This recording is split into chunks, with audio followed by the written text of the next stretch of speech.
Hello, beautiful people of the internet, as well as the ugly ones. You're all welcome. Welcome to the Answers with Joe live stream extravaganza thing. I'm working on the title. Anyway, today I am sharing clips from the podcast interview that I did recently with Webb, who has a book out, two books actually, called Mind Hacking Happiness. There's a volume 1 and a volume 2. Sean is something of an expert on emotions and consciousness. And I've been wanting to talk to him for a very long time. In this interview, we talk about hacking your mind and your brain, both of them, for happiness and to have a more happy and contented life. Now, this isn't just about rainbows and unicorns. Unfortunately, when you hear the words happiness, you start to think about things like that. But what it's really about mastering your emotions, about controlling your emotions so that your emotions don't control you. So we are emotional creatures. We like to think that we're rational and logical, but we are not. We work off of emotion. We make decisions based off of emotion. And if you don't have control of those emotions, then you don't have control of your life. So this is actually really important stuff. And in this interview, we get into all kinds of just cool stuff about consciousness. If you enjoyed the videos that I did about the Global Consciousness Project and quantum consciousness and universal consciousness and that kind of stuff, then you're going to love this, because he talks about a lot of very science-based research that's been done around that.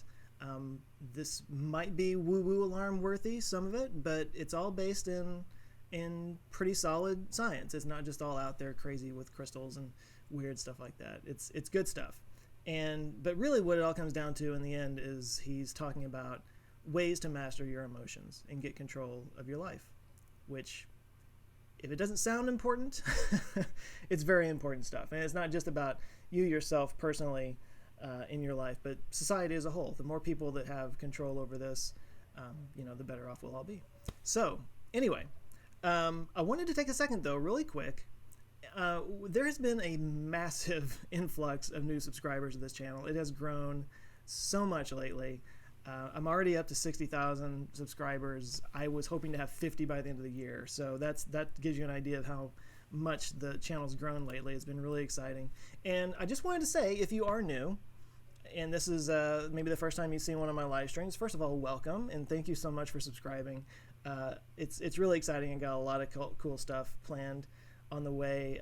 There's sort of a resurgence in the channel. It's going to be happening soon as it's grown to the point that it is. There's a lot of stuff that's going to be new things that are going to be incorporated and stuff like that. But something that I do, if you don't know, if you're new, is I do have a podcast. I have not been the best about keeping it up, but I'm getting a little better. But in the podcast, I interview some really interesting people, and it's still pretty new.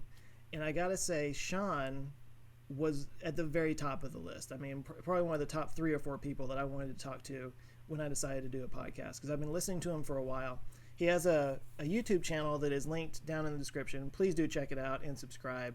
It's called I Am Spirituality, where he approaches spirituality again from a more science-based perspective. And we talk about that a little bit here, and about how you don't have to be religious to be spiritual. Spirituality is kind of like love. It's something that we all experience. It's a real thing, but that doesn't necessarily make it, out there and weird. It doesn't have to be all religious-y and all that kind of stuff. It can be something we all experience, no matter what your religious or non-religious preference may be. So he had I Am Spirituality for a while. It's still kind of a thing, but now he's switched over to Mind Hacking Happiness. So he's kind of in transition right now. But the links to the books are down in the description. You can buy them from Amazon. I have read the first one. I have not had a chance to read the second one yet, because it literally just came out, I think the day or around the day that we recorded this. So I haven't had a chance to read it yet. But the first one talks about just the tricks and tips to get control of your emotions and to master your mind. And then the second book goes into the bigger implications of nirvana and enlightenment and that kind of thing. So I'm going to jump right in, because I have several clips that I want to share, and I don't want this to go too long. It's kind of late at night. And I thank you guys for joining. You can see there's some people. Shantia, thank you for the congrats. Richard Gagnon, hey man, back to you. And Oscar's ready for the woo-woo alarm. You will enjoy this. So I'm going to jump right into it. So this is, I'm going to set up this clip. Here we talk about a little trick. I'm pointing at you with my pen. I always have to have something in my hand when I do these. I don't know. Maybe it's a nervous thing. There's a trick that he talked about way back when that I have found to be just extraordinarily simple, but also effective at just helping you get a handle on the stronger emotions. And we'll talk about it in the clip, but just to set it up, it's basically, instead of saying, I am angry, you create a separation there by simply saying, the me is angry. And that sounds kind of weird. And if you said that out loud to somebody, they'd give you a funny look. But to say, the me is angry, just creates a little bit of a separation that allows you to examine why you're feeling that way and go through this process he calls the equation of emotion, which we also talked about in the next clip. But let's just jump right into this one. This is Sean talking about the me trick. Here we go. So when, instead of saying like, I am angry or I am whatever, you say the me is angry. And so from that perspective, even in your language, you're starting to objectify the self, and you're starting to put a little bit of a distance between you and, because you're talking about your mind's self as something else. You're saying the me. Mm-hmm. And if you're talking about something else, then there has to be separation. And so your mind kind of says, okay, I get that. And I can see the me within me now being angry or being sad or being whatever. It's just when you talk about mind hacking, that's a simple little hack. And I've since I saw that, or whenever it was I heard you first talk about it, I'm stuck in traffic and starting to get the rage going, and and just being able to say, okay, the me is pissed off right now. Just that simple little thing gives you enough space to say, okay, so why? And then you start to pick it apart. When you're in it, you can't pick it apart. You're just feeling the rage. But when you can put that little distance between you. Yeah, you got to remind yourself that you aren't the thing that's happening to you, right? That you are the observer of all the stuff that's going on around you. And so, you got these little tools like the me, or like an equation of emotion review, where you just say, okay, the nervous system is a big comparator, right? It looks at two different things to make every decision that it makes. And that is, what is its expectation or preference of what's going on versus the perception of what's going on. And then it compares those two things and then creates a reaction, right? So you get these two things that come together, and if they match, it's great. If they don't, then there's a negative emotional reaction. Well, when you put your conscious awareness into one side or the other of that two things, let's say, okay, so what is my expectation or preference about this moment? Or what is my perception about this moment? What triggered me? All of a sudden, you're in that space of meta-awareness. You're in that space of putting a distance between yourself and your mind, and then that's removing you from the BS that your mind just created for you. So it gives you a greater control over what's going on. And after a while, that becomes plastic. After a while, your brain starts, just like we practice basketball to get better, just like we practice baseball, practice piano, practice crossword puzzles, and we get better at those things. Plasticity works any way that you use your brain. And so if you're practicing being happier, or you're practicing slipping into meta-awareness, it starts to do that stuff for you without you having to put so much effort into it. And all of a sudden, there's this little thing in your brain that just kind of clicks, and shit just rolls off your back, like all kinds of stuff. It's amazing how, all of life's problems become minuscule at that point. That is, something that you can just kind of handle regardless of what the situation is, because your brain is automatically processing that stuff for you. It's really cool. Yeah.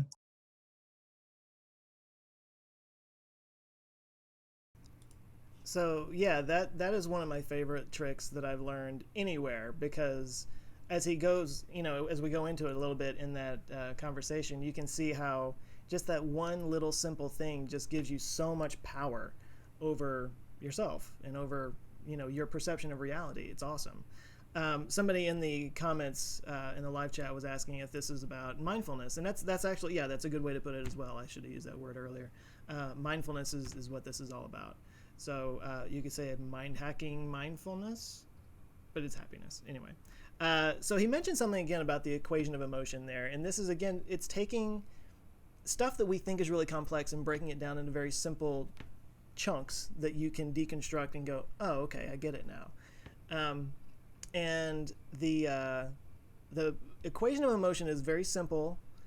He goes into it in great detail in the book and how you can layer it. It goes in, almost like an onion in your brain.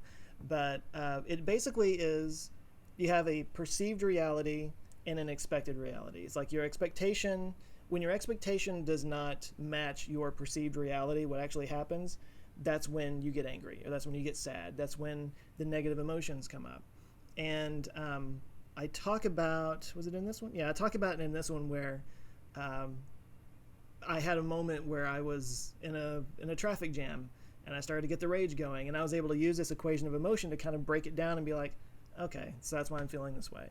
And it kept me from pounding on the steering wheel and going into a rage spiral. But I'll talk about that here. It's all in the clip. Here we go. When it comes down. Yeah. That's exactly right. You touched on, you talked about the equation of emotion. You go into that in great detail in the book. I just want to tell a quick story. I said the thing about driving earlier. I remember there was a specific moment way back in the day when I first was, listening to your stuff on YouTube, where, I was stuck in traffic. I'm on the way to work and I'm already running late. And of course, some idiot, and I started to go into a rage. And I just kind of, again, had that, okay, the me's angry. What's going on here? And I thought, okay, my expectation was that I wouldn't have any problems getting to work. The reality is there's an idiot. So that's why I'm feeling this way. And it didn't take away from the fact that I was still going to be late, but it at least calmed me down a little bit to be like, okay, so this is what it is, and that's why I'm feeling this way. Move on, Yeah, and if and the science of that is, okay, so our the two sides of the equation of emotion are the expectation or preference of the next moment based on all the things that you care about. Okay, so your mind's self comes into play in this, because all of your expectations and preferences sounds like a conscious thing you choose, but actually it's not. It's the expectations or preferences are set automatically through this thing called homeostasis, connected with your mind's self.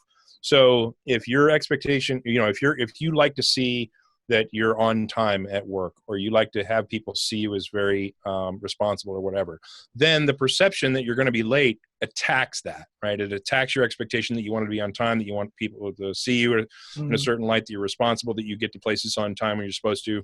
Well, okay, so this perception is attacking that. Well, when you take a step back from that and you get into meta awareness, right? Well, now you're playing with a whole different self map. Right? Before, where you had the self of connection with your expectation about being on work on time, or that people see you a certain way, that's your limited scope. And then when you take a step back to say, okay, I'm going to take a look at this, and you remind yourself, oh, I'm a little bit more than just my mind self. Now yourself kind of expands out a little bit, and it's a whole new equation of emotion in play, because now you're a little bit bigger than you were, and you can look at your perception, which is a little farther away from you, and you say, okay, that's not as powerful as it was. And now yourself is a little different. And so there are different self items in play, and that just kind of diffuses the whole situation for yourself from a physiological perspective. I mean, you experienced it for yourself. Well, there's a real science behind that, and understanding it and being able to hack it, if you will.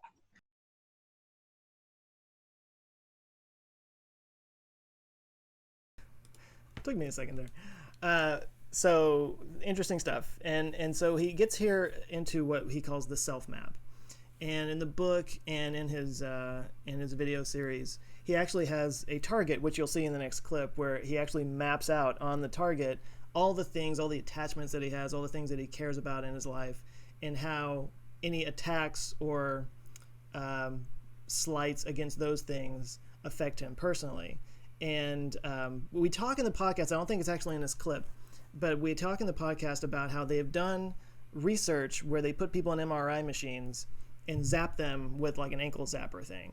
And they gauge what is going on inside their heads when this happens. And then they take, it sounds so cruel, but they take those same people and they zap their wives or their children. This is science, people. But they zap people that they care about and measure what's going on inside their brains. And it's the exact same mechanisms going on in their brains, seeing somebody that they love and that they care about being under attack versus themselves. So it's just sort of that scientific proof that these ideas, this extends to ideas and concepts and political stuff, whatever. It shows that we really do react mechanically in our brain the same way as if we were being attacked to our personal self. And that can get kind of dangerous. when we get into society as a whole. And that's what the next clip is about, was we talk about how these self maps, these ideas of attachment to thoughts and ideas and concepts, can lead down to an unhealthy place in society. So let's jump right into that. I feel like when you start to talk about the self map, I hope this makes sense, but I feel like that's starting to get into society and on a macro level, because especially in today's political climate, holy crap, the way everybody takes everything so personally. This is something that's been of interest for me for a while. There's so many times when I'll see something on the news, Trump, whatever, and I become a triggered little snowflake, and I feel that sort of inside of me, and I have to just kind of stop and be like, okay, what is it in me that this is touching on that's making me this viscerally angry, as if something physically had been done to me, Yeah. So I wanted to give you a chance to talk a little bit more about the self map and how we arrange things in that whole target diagram that you use. Yeah. Well, I have it sitting on my desk, so I remember. But yeah, I mean, our it goes back to the basic function of the nervous system, the basic function of the brain, right? It's our organ of survival, and our limbic system looks for threats. And so then the other side of that question is, okay, well, a threat to what? And so that's when the brain has to assemble a self, right? It really can't identify all the things that it needs to defend unless it has like this laundry list, including the things that we care about, the things that we make attachments to, like politics and religion and people and places and life story and yada, yada, yada, the things that are important to us. Well, that's what this self is simply a neural representation of what your brain thinks is you. This was Jim Cohn at Virginia, who went into this and proved that basically, when a threat to someone that you love is pending, your brain reacts the exact same way as a threat to self for you. And they did this with ankle zappers, this electronic zapper put on an ankle. They put it on you. You freaked out when you thought it was going to be zapped. Well, they put it on someone you loved. The same exact pattern happened in the brain. So basically they proved that other people can become a portion of our sense of self. And then Tiffany Burnett White at UIUC did a study of brands. And she did a study on self-brand connection, where basically people react to brands the exact same way that they react to threats to self. And so ideas can then become attached to self. And so that's what the self map is all about, right? This is just a toy, right? This is just a representation of the idea of what our brain does, right? And so when those things come under attack, it's just like somebody is taking a swing at our face, or just like, a baseball flying at our body that we need to get out of the way of, or whatever.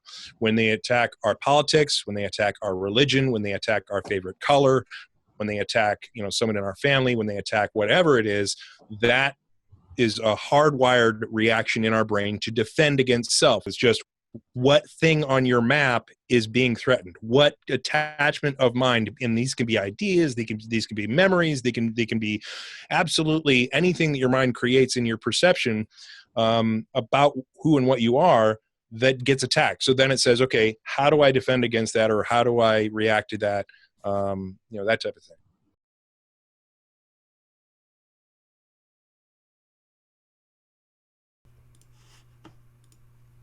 So really, that is some of the most important stuff, I think, that he talks about in his books, and stuff that I really want to help get out there in terms of me actually having an audience and being able to share that with as many people as possible. I think that's just the most important thing for us to understand, is how our connections to our ideas become visceral and physical, and something that if we don't get control over it, we spiral into some really bad places personally and as a society. And we talk, and if I have time I'll share the clip, but we actually do talk about how the echo chambers of social media combined with that can be such a toxic combination, because it's not just that you feel this way, it's that you feel very validated in feeling this way because everybody around you is feeling this way.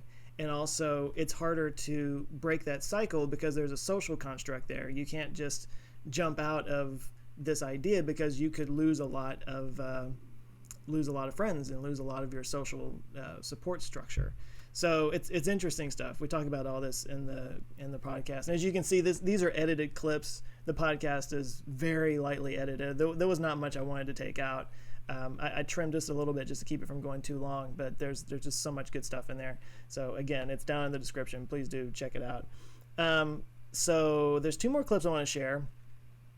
One of the things about Sean that I've always found fascinating, and I've linked to his channel before, specifically this one video where he talks about the Enlightenment experience that he had. Now, this is some out there stuff. This is, I mean, if there's a woo-woo alarm, this is probably where you would hit it. But he is somebody who has had an Enlightenment experience where he connected to something else, whether you want to say it was something down inside that he couldn't normally access or something out in the ether or whatever. He did that. And it's something that happens very rarely. There's actually a lot of people out there that have had it, and we talk about it in a second with how that translates to spirituality and religion and stuff like that. But he's like this enlightened dude. He uses swear words and he hangs out and he wears shirts but he still has had this very profound experience that gave him access to knowledge he did not already have, which is just fascinating stuff. So I wasn't going to do the podcast and not talk to him about it. So it came up, and in the middle of that conversation, this came up where he talks about DMT. And I don't need to set it up. I'll just start playing it and you'll see what I'm talking about. So here you go. Period. So if a cynic were to come up and say it was just a random DMT surge in your brain, you have no doubt that is not what happened. No, I have complete confidence that that's what happened. Oh, okay. But in fact, my thought is that it was a DMT flush, a 5-methyloxy dimethyltryptamine soup of sorts, an endogenous flush that my brain created. Right. But like I said before, just because we can explain it scientifically doesn't take away any of the sacredness or any of the wisdom or any of the spirituality that might be associated with that, right? Because what it did was that it opened doors, like I explained in the book, like 5-methyloxy dimethyltryptamine overfloods the serotonin 7 receptors, which are associated with our consciousness, and a few other receptor sets that are associated with our consciousness. But it completely bypasses the serotonin 2 receptors, which are the traffic cops of stopping us getting access to our subconscious mind. Okay, so basically it helps the mind stop at a certain point and doesn't overload us with the information that our mind could generate for our waking consciousness. Well, when dimethyltryptamine in 5-methyloxy form floods our brain, that all bets are off on that. So now you're gaining access to your deepest level consciousness, as far deep and out as it goes in your waking consciousness. So I am fully convinced that it was probably catalyzed by that chemical compound being flushed into my brain, but I gained access to stuff like in this book, the first book, I explain emotions better than any other PhD on the planet has. And this has been confirmed by the PhDs in emotion, who are the leading scientists in the world on looking at models of how emotions work. And they were like, yep, that's actually how it works. And when I talked to Roz Picard at MIT, she's like, I love that because it explains the politics around the Media Lab. And I'm like, okay, that's cool. And she's like, she gave me a couple of her associates to talk to, and I, called those guys, and they're like, wow, yeah, that's actually how it works. And I was like, okay, cool. And so, and the Ekmans, Eve and Paul Ekman, like Paul Ekman's one of the gods in emotional science, right? Well, his daughter Eve and Paul are working on modeling emotions to be able to explain them from a cognitive perspective. And it is exactly what I present here in this book, except they're about a decade behind on, I present the whole thing and why anger is anger and why fear is fear and why sadness is sadness and all that stuff. But it's the same exact model. It's just that they're following the research to build the model versus I came at it from, okay, I got an awakening, I got it from the universe or God or whatever you want to call it. You just got to download. Yeah. And here it is. And oh, by the way, the science all supports it. And here we go. And they're coming at it from a perspective that's saying, okay, we're going to follow the data, but the data is leading us in the same direction. So that's awesome.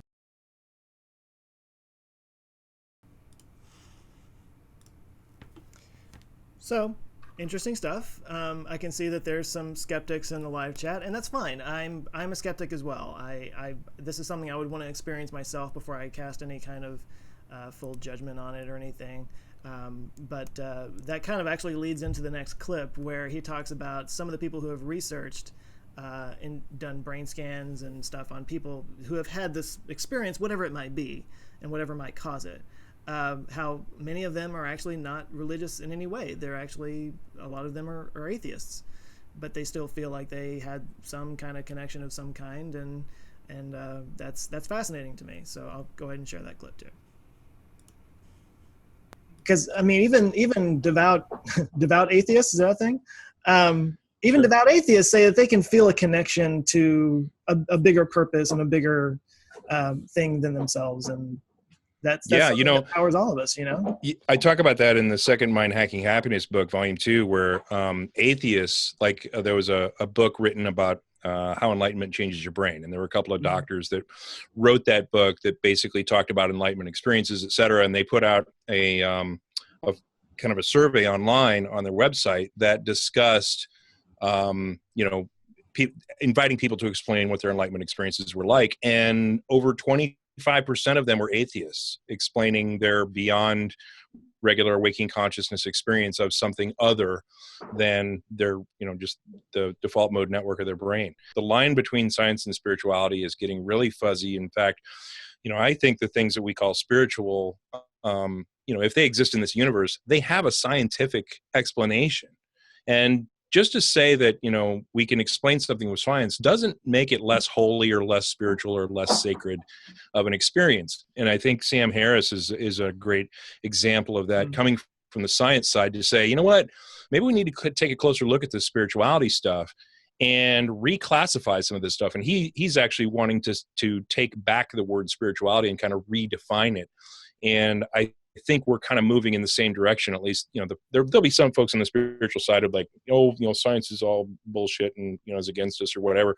I think that's the wrong attitude to have. I think more and more people are going to be on our side of the spiritual fence to say, okay, spirituality is something that we experience, and it probably comes, it definitely comes through our physiology because we experience it through our physiology. Right. So let's start digging into that a little bit and figuring out what the commonalities are so we can understand it better. So the more people can get it.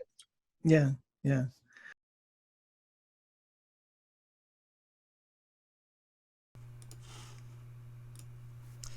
So there you go. This is running a little bit longer than I normally do on a live stream, but there was a lot of clips there that I wanted to share. And I want to thank Foot for telling me that my sound is low. Sorry about that. I feel like if I turn it up any more than this, it starts to get kind of choppy. It starts to break a little bit. I don't know what to do. I got to figure out some solution on that. Anyway, sorry about that. But if you guys want to ask a question, I can answer one just really quickly. There's not a whole lot of people watching live, but I'm doing this later in the evening than I normally do. In fact, somebody, I guess you were over in Europe, said that this was it's too late to be dealing with this kind of stuff, and that's fine. And for those of you who are joining, thank you for having joined and being here. I feel like I need to vamp a little bit and give you guys time to ask something. So Octavian is our resident skeptic, and that's fine. He treats spirituality as another kind of sentiment. Yeah, kind of. Yeah, I mean, and that's what I always liked about him. He's really not... He's not like a religious kind of guy. He just kind of, he had this experience and he wanted to figure out what caused it, and he doesn't, he goes into the science of the whole thing. And there's a lot in there that's a little controversial for people who are more, down the line of the mainstream, science, and that's fine. But it's interesting stuff, and it certainly makes me want to have it myself and see what it's all about. Shonders asked if I meditate. So I've been really bad about it. I'm a huge advocate of meditation. I did it really hardcore for a while, and I've fallen way off the wagon. I need to get back into that. The only time I ever have to do it is first thing in the morning, and frankly, first thing in the morning, if I were to sit there quietly, I would just go back to sleep. So I avoid it. But it's something I definitely need to get back into, so chastise me. Jonathan, love your work, Joe. Keep it up. Thank you, man. Harry Stoltz, would I consider doing a video on microbes? Always fascinated me. Microbes. like bacteria and viruses and stuff? Or do you mean like the microbiome of your body? I actually had a conversation with somebody earlier today about how the microbiome in your gut is kind of like a second brain. It actually controls your emotions and your thoughts a lot more so than we thought. I mean, not more than your brain, but it factors into it a lot more than we knew back in the day. It's interesting stuff.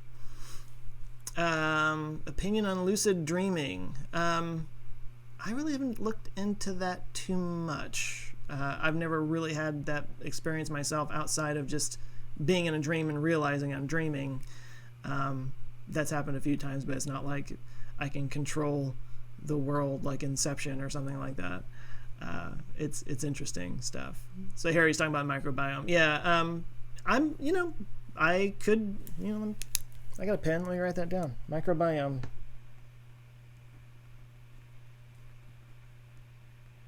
Harry Stotz. Now, I will tell you, I have a laundry list of topics that I need to get to, so that's not going to be coming up anytime soon. But, no, it's a good topic. There's some really interesting stuff going on there. Oscar is asking, is the name of the podcast the same as this channel? Yeah, it is. It should be in Google Play, should be in iTunes and Stitcher. So those are three, I can count. Those are three places where you can find it. And yeah, if you just do a search for Answers with Joe, they should come up. I am not on Android, I'm on iPhone. So I know that on the iOS platform, if you do a search in podcasts for this, it should come up. Let's see, Scott. I feel uncomfortable admitting I'm an atheist. I am and still feel spiritual. I feel you see your way out of this conflict better than I. Thoughts? I don't know that I do. It's still a conflict in my mind. It's still something that, I still describe myself as a seeker, and as somebody that is a seeker, that means you're looking for an answer. I haven't found it yet. I would be a finder if that was the case. But I think that's this. I mean, God, you go back and look at ancient Greek writings. This is something we've been dealing with since forever, and probably always will. And I think that's kind of what makes life interesting. So, let's see. Prion diseases, bacteriophages. It must be coming to the microbiome thing. Steven says, I'd like to figure out a way to work some of these ideas, mindfulness, mind hacking, into the business world. Would be an interesting management style, up to the manager to set the culture of business. Back when I worked in an office setting, I really, again, I was down with the meditation thing, and I really wanted to see a meditation room set up. If for no other reason than just to have a quiet place to get away from everybody for a minute, and that's not the toilet. Like that's what the toilet is for in most office settings. You go sit on the toilet and get on your phone just to get away from people. It'd be nice to have another space that didn't have that same purpose. So I think there are some studies out there about businesses that incorporate mindfulness practices and meditation and stuff like that into the workspace as part of training and stuff like that. I don't have those in front of me, or I would share what they talk about and what they've learned. But it's out there. You can Google it. It is interesting stuff. I think if I was the head of some company and had several, dozen or more people working for me, I would want to incorporate that into it the best I could. And I'm going to answer one more question. Andrew Drum. Have I seen the movie Lucy? I haven't. Gives a great perspective on knowledge and its usefulness, well past the limits of the average human. Yeah, so I'm going to take it that you liked the movie. I haven't seen it, so I'm not going to criticize it, because you should see something before you criticize it. I didn't see it because I read a lot of bad reviews about it. And the whole thing about where they say you only use 10% of your brain, and if you had the other 90%, you could, control the planets and stuff.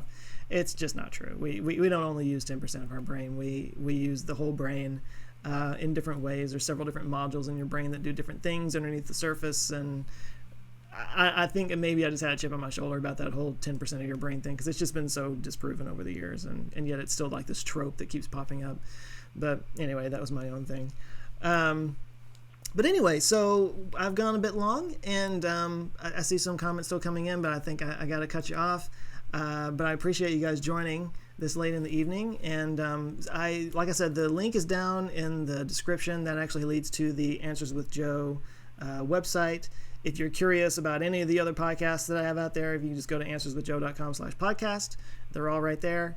And yeah, I definitely recommend checking this out. I definitely recommend getting his books. It's just really simple, tangible, useful stuff that you can just use in your daily life. And like he said in one of those clips, the more you do it, the more your brain just kind of gets used to it, the more natural it becomes, and it just kind of leads you down this really great path. And I'm working on it, and I hope you guys all work on it. I think the world would be a much better place. But thank you guys all so much for joining, and go check all that out. And thanks a million to Sean for having done this interview. It was such a great experience. And you know, you never know when you follow somebody for a long time if they're really going to be that cool when you talk to them, and he totally was. We could have talked for hours, and I guarantee you we're going to have another podcast at some point, because he, after the fact, shared some stuff that was really interesting regarding AI, that some of his research and some of the stuff that he talks about in terms of emotion and that kind of breaking down of it has been incorporated into AI stuff. And that's all I know. He just kind of hinted to it, but we're going to have to talk about it later. I'm just setting up something that doesn't exist yet. But anyway, thanks again, you guys. Thanks, Foot. Thanks, Oscar, and everybody who joined, and anybody who's watching after the fact. Thank you for watching, and I will see you next time. Have a good one.